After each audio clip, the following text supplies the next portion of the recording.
Due Process awarded 9 Emmys, including the 2005 New York Emmy for Outstanding Crime Reporting Programming. Two heterosexual people can meet each other one day and get married the next day, and after 15 years, we can't get married. And that makes me say, well, why not marriage? And why not marriage is what this couple and 6 others are asking the state Supreme Court. Will New Jersey be the second state in the nation to legalize gay marriage? A state awaits the answer, and up next, Due Process looks at what it could mean. Major funding for Due Process provided by the New Jersey State Bar Foundation, committed to educating the public about the law, and by the Fund for New Jersey, supporting informed citizens for an effective democracy. Additional funding provided by Lawyer's Diary and Manual and online legal reference, elaw.com.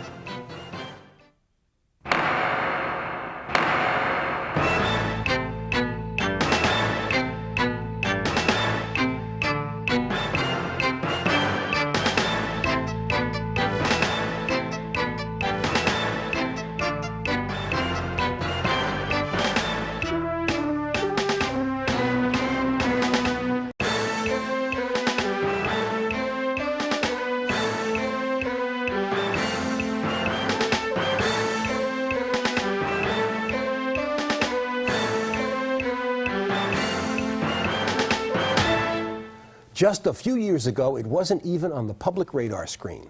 But the idea of gay marriage has come out of the closet, and here in New Jersey, it's landed before the state Supreme Court. I'm Raymond Brown, and a decision could come any day, and when it does, it will bring cheers on one side and condemnation on the other. We'll hear the reasons why from both sides, but first, here's Sandy King with one family's story. Raymond, that family consists of 2 parents, 3 kids, and a dog.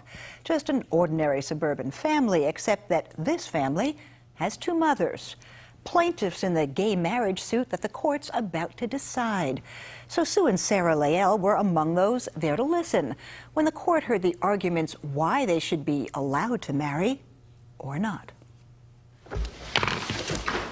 Please be seated. It has always been clear this is where it would end up. Our first case this morning is Lewis v. Harris.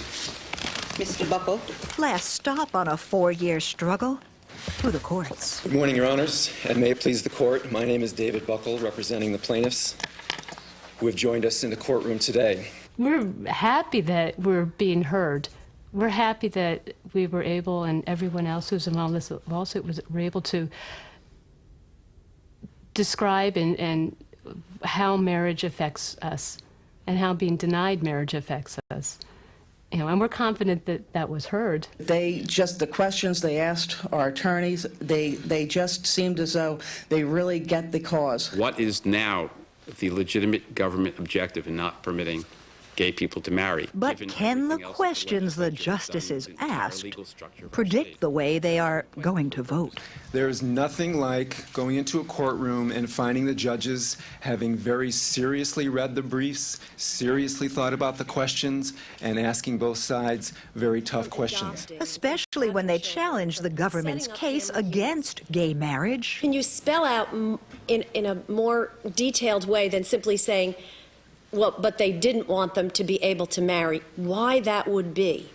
Because the legislature has an interest in protecting the institution of marriage. The justices seem to be sympathetic. It's not as if, however, that fundamental institution hasn't changed with time in rather dramatic ways. And for the plaintiffs in the case of Lewis v. Harris, the case in favor of gay marriage, there seemed to be reason to be encouraged. I hope that they understood that the costs that our families bear by not being able to marry each other, and the fact that it's kind of odd to be treated as a family in some ways, and we can both adopt our children, but then not be able to marry each other. Oh, these are all hard as rock. Feel. How do we feel? We go to events at school, we drop the kids off, we go to the bus stop. Just all the everyday stuff. We mow the lawn. I mean, we're doing the same thing everyone else is doing. I don't think we're doing anything different. I see people see us as people that have the same concerns for their children as anyone else does. And Sue and Sarah Lael have 3 kids to be concerned about. Can we have marshmallows with it? 3 adopted daughters who share a toy-filled playroom, a suburban lifestyle, and 2 moms. Then we can't have cocoa. 2 moms who chose to be part of the legal challenge to the conventional definition of marriage. I think once you have children, you think about protecting your children. And we really felt this was something we needed to do in order to strengthen our family, because although we each have individual rights and we each individually have rights to our children, we have no rights as a family. They say that's what's at stake before the court and why they were there to hear both sides. The argument for the status quo. The constitutional right to marry is well recognized. But an element of that right is its limitation to mixed gender couples. To change that element to allow same-sex couples to marry would not be removing a barrier to marriage, but would be redefining marriage itself. Judicial power doesn't extend that far. The state's attorney echoing what lots of New Jerseyans are still thinking. You're talking about an institution that was ordained by God, and I don't think it's a matter of denying them of their rights. I think my opinion does reflect the consensus of the majority. We've passed resolutions in our convention. Other churches have done the same. Other denominations have done the same. And I think there's a strong sentiment against it in the state of New Jersey. But then there's the argument for change. This court has consistently found that the New Jersey Constitution means something. And when it comes to constitutional questions, which relate to the dignity and the worth of individuals, which relate to whether or not equality truly means something, this court has always stepped up to the plate, consistently so, and should do so here as well. And even after the hearing, the court will reserve decision. The arguments continued from the state. That the changes should come from the elected branches of government. Yes, marriage changes, but it changes through the will of the people and through the legislature and the executive, not by the will of 4 members of the Supreme Court.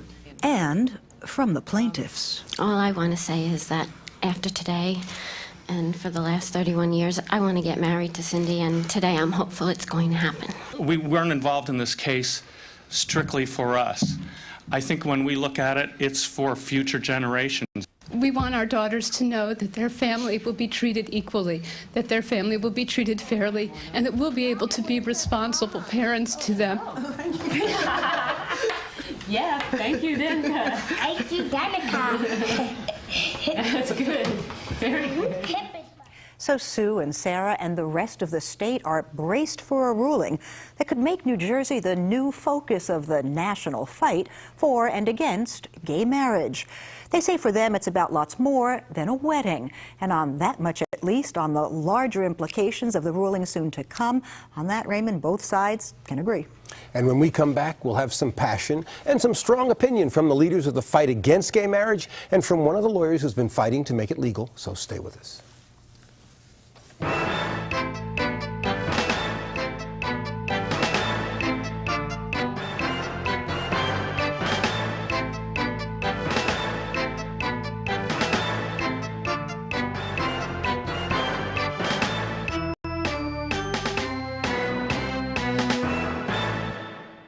I think legalizing same-sex marriage in New Jersey or anywhere else in the country is a good idea. Totally against it.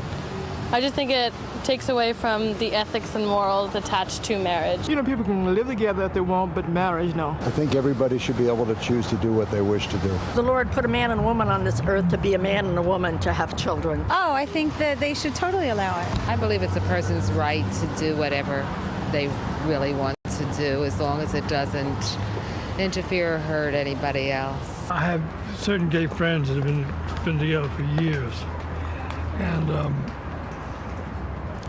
to try to tell them they can't get married is stupid. I have no problem with same-sex relationships and living together, but as far as marriage, I just think that's just a little over the line.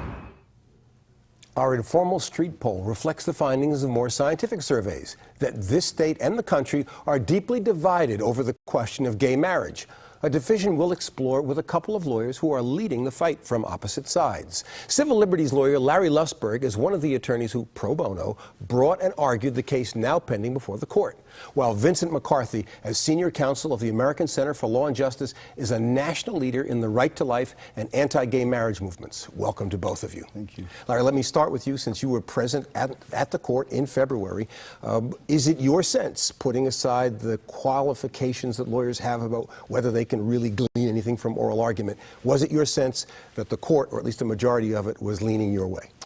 Well, you're right. It's always difficult to predict, and it's treacherous indeed to try to read the tea leaves of any oral argument. But I thought this argument went well in two respects. First, I thought that the court considered the questions very carefully and was very thoughtful in terms of what it was examining and the problems that it posed for both counsel. And I emerged from that argument extremely optimistic. I think the court is going to rule our way, and I think that same-sex marriage will be a reality in the state of New Jersey when this decision comes down. Vincent, the state seemed hard-pressed at oral argument to come up with more than one theme in support. It seemed to be arguing tradition as the sole basis for its position. Sure. Is it your assessment that that's because the state is in trouble in terms of finding arguments that might convince the court? I think it's because the state feels torn. I think that the Attorney General's office probably, has some sympathy for the other side. And they chose the more conservative route, which was... You mean cautious? Cautious as route. Opposed to politically conservative? Yeah, more cautious route, but also, I would say, legally conservative in emphasizing the fact that this is not a fundamental right.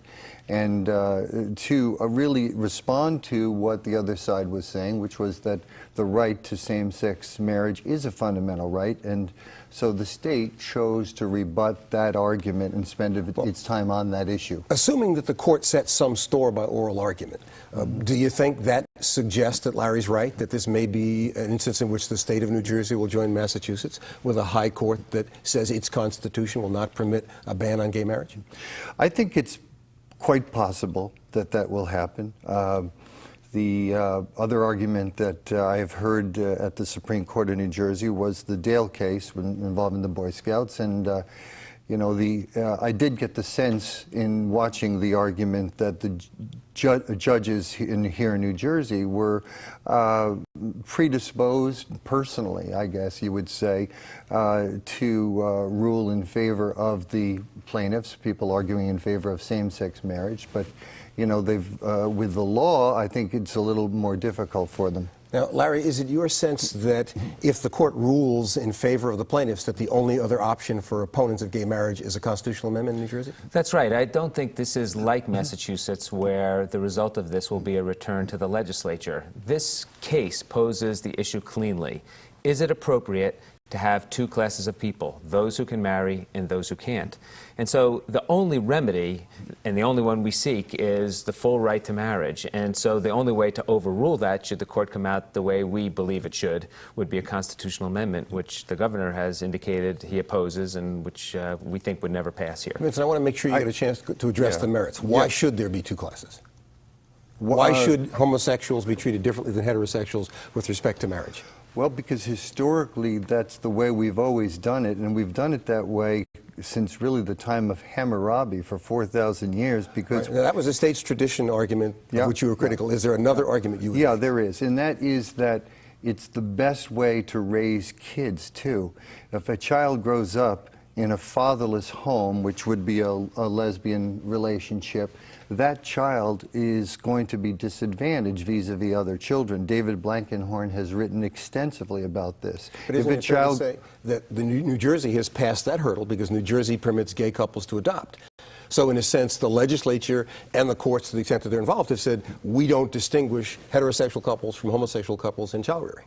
Yeah, but that's on a case-by-case basis. It's not setting out the ideal situation. And here what we'd be doing if we legitimize same-sex marriage is saying that it's just as good for a child to grow up in a motherless home or a fatherless home as it is for a child to grow up in a heterosexual home where there are role models, gender models for both men male and female. And just one other thing, if I may, there's another possibility, I think, in this case as a result, and that is that the court could rule that the present system is not constitutional, but that the legislature has to fix it. So instead of ruling, you know, from the bench that same-sex marriage has to be instituted in New Jersey, what they might rule is something less than that, civil unions. They may rule that the legislature has to make the decision ultimately. Given the fact that we already have a Domestic Partnership Act, which seems to regulate something that is elsewhere called a civil union, is there any room for the court intellectually to do what Vincent has said and say, well, we side with the plaintiffs, but we won't give them the benefit of a ruling that the current scheme is unconstitutional? Again, anything is possible, but I don't see this as being the result of this argument. The court specifically posed the question during the argument. But let me get to this point that Vincent raised, which is about child rearing. Those are policy arguments that weren't really raised, and they have some legal viability elsewhere. Had they been raised in the Supreme Court argument in February, what would have been the response from the plaintiffs? Oh, the response would have been that that's just incorrect. It's not supported by the social science. It's not supported by the law. And the state, quite appropriately, decided not to raise that issue. There is no evidence that children are worse off in same-sex marriage households than they are in the normal, you know, household like I have with my wife.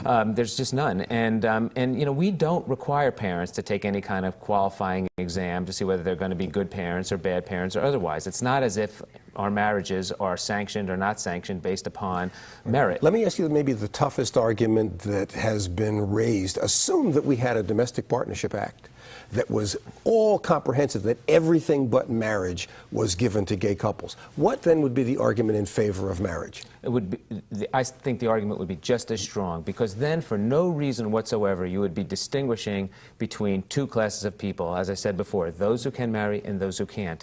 The ability to say, I'm married, carries with it in our society a vast amount of values, of importance, and of significant treatment by the public at large. When you can say I'm married, you communicate a vast array of information that a class of people in our state are now being denied. And that would be true even if you equalized every single benefit.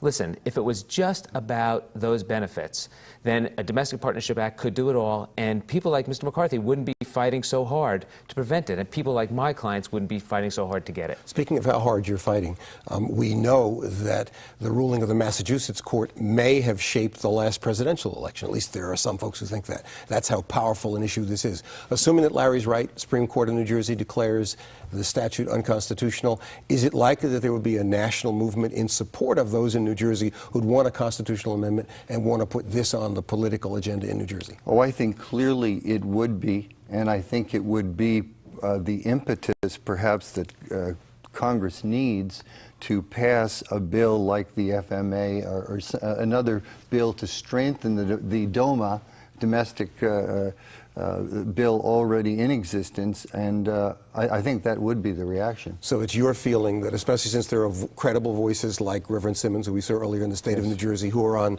the opposing side to the plaintiffs, that New Jersey could serve not just as a forum to fight out the question of what happens here, but as a stepping stone to move the national agenda about getting the Congress involved in what's traditionally been an area of concern to states? I think so. I testified before a congressional committee about 6 months ago on a potential new bill that would do that.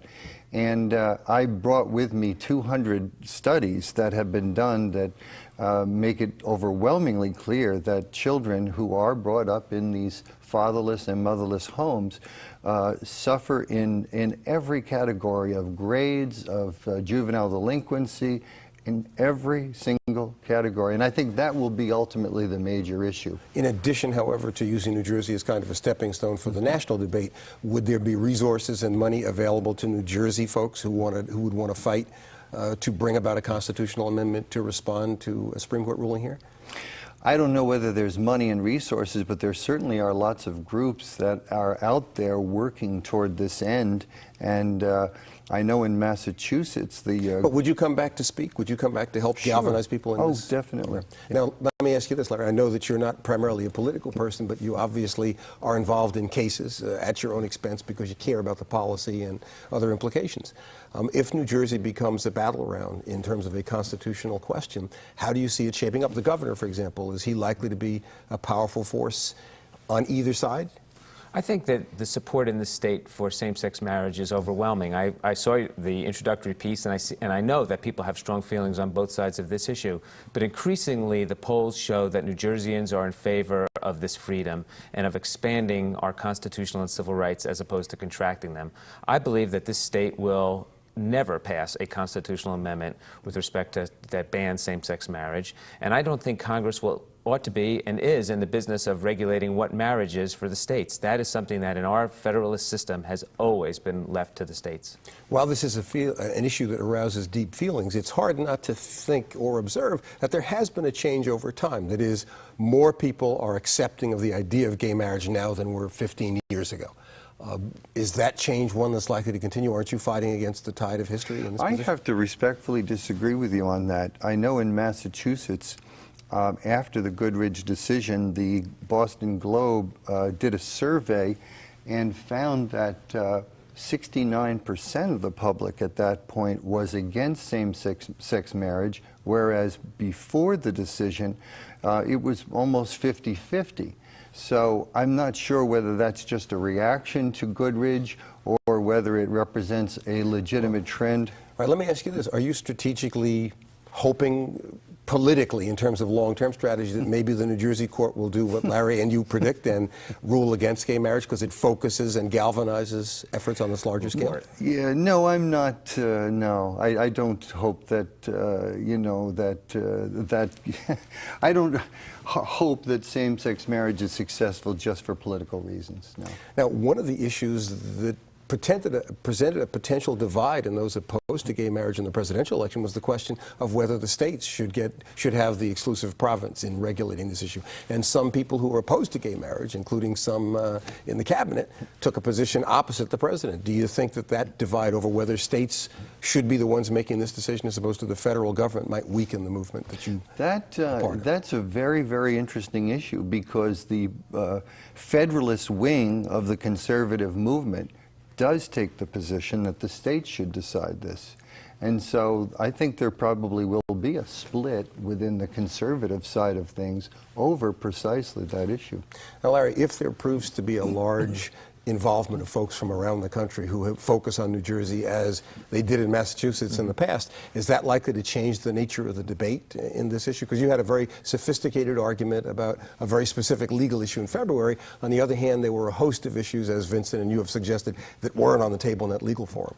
What happens if there's a national focus on New Jersey surrounding a debate for a constitutional amendment? You know, the citizens of New Jersey have always been uniquely independent. Our constitutional law reveals that. We always interpret our Constitution differently and are free to do so than the federal Constitution.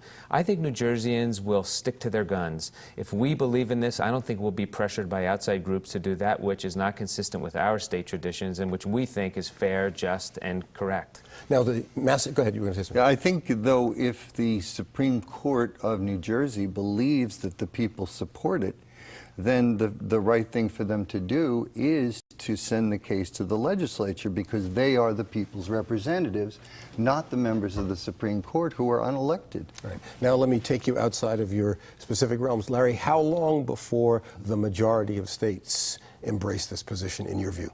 You know, this is a civil rights movement, Raymond, and like the civil rights movement for racial equality, it's a movement that will take a long time. That one is still going on today. This one will take many years and decades. But I'm confident that perhaps not in my lifetime, perhaps towards the end of my lifetime, but over years to come, this equality will be achieved. Break out his crystal ball, it's only fair. I don't think it will ever happen. I don't think that we'll ever have more than a small minority of states that will choose same-sex marriage. As philosophers like John Rawls have said, that heterosexual marriage is an absolute necessity for Do you accept Larry's characterization of this as a civil rights issue?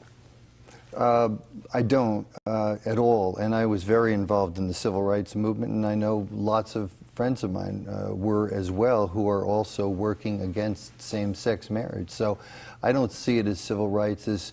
As someone, one of the black leaders who testified in Boston I've got to cut you, but Vincent, I'm sure we'll be returning to this subject again. Many thanks to Larry Lusberg and Vincent McCarthy. I know they'll be watching to see which way the court goes, and so will we. But for now, that's it for this edition of Due Process. For Sandy King and all of us here, I'm Raymond Brown. Thanks for watching.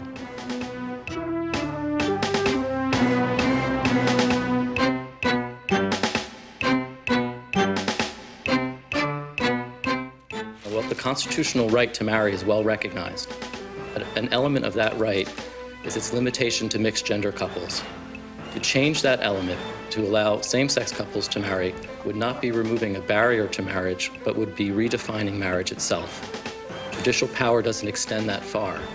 It is up to the legislature to determine who is entitled to marry. But what has happened is that the legislature has made a choice. It has made a classification.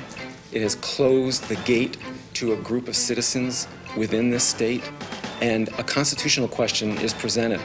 And when it comes to constitutional questions, which relate to the dignity and the worth of individuals, which relate to whether or not equality truly means something, this court has always stepped up to the plate, consistently so, and should do so here as well.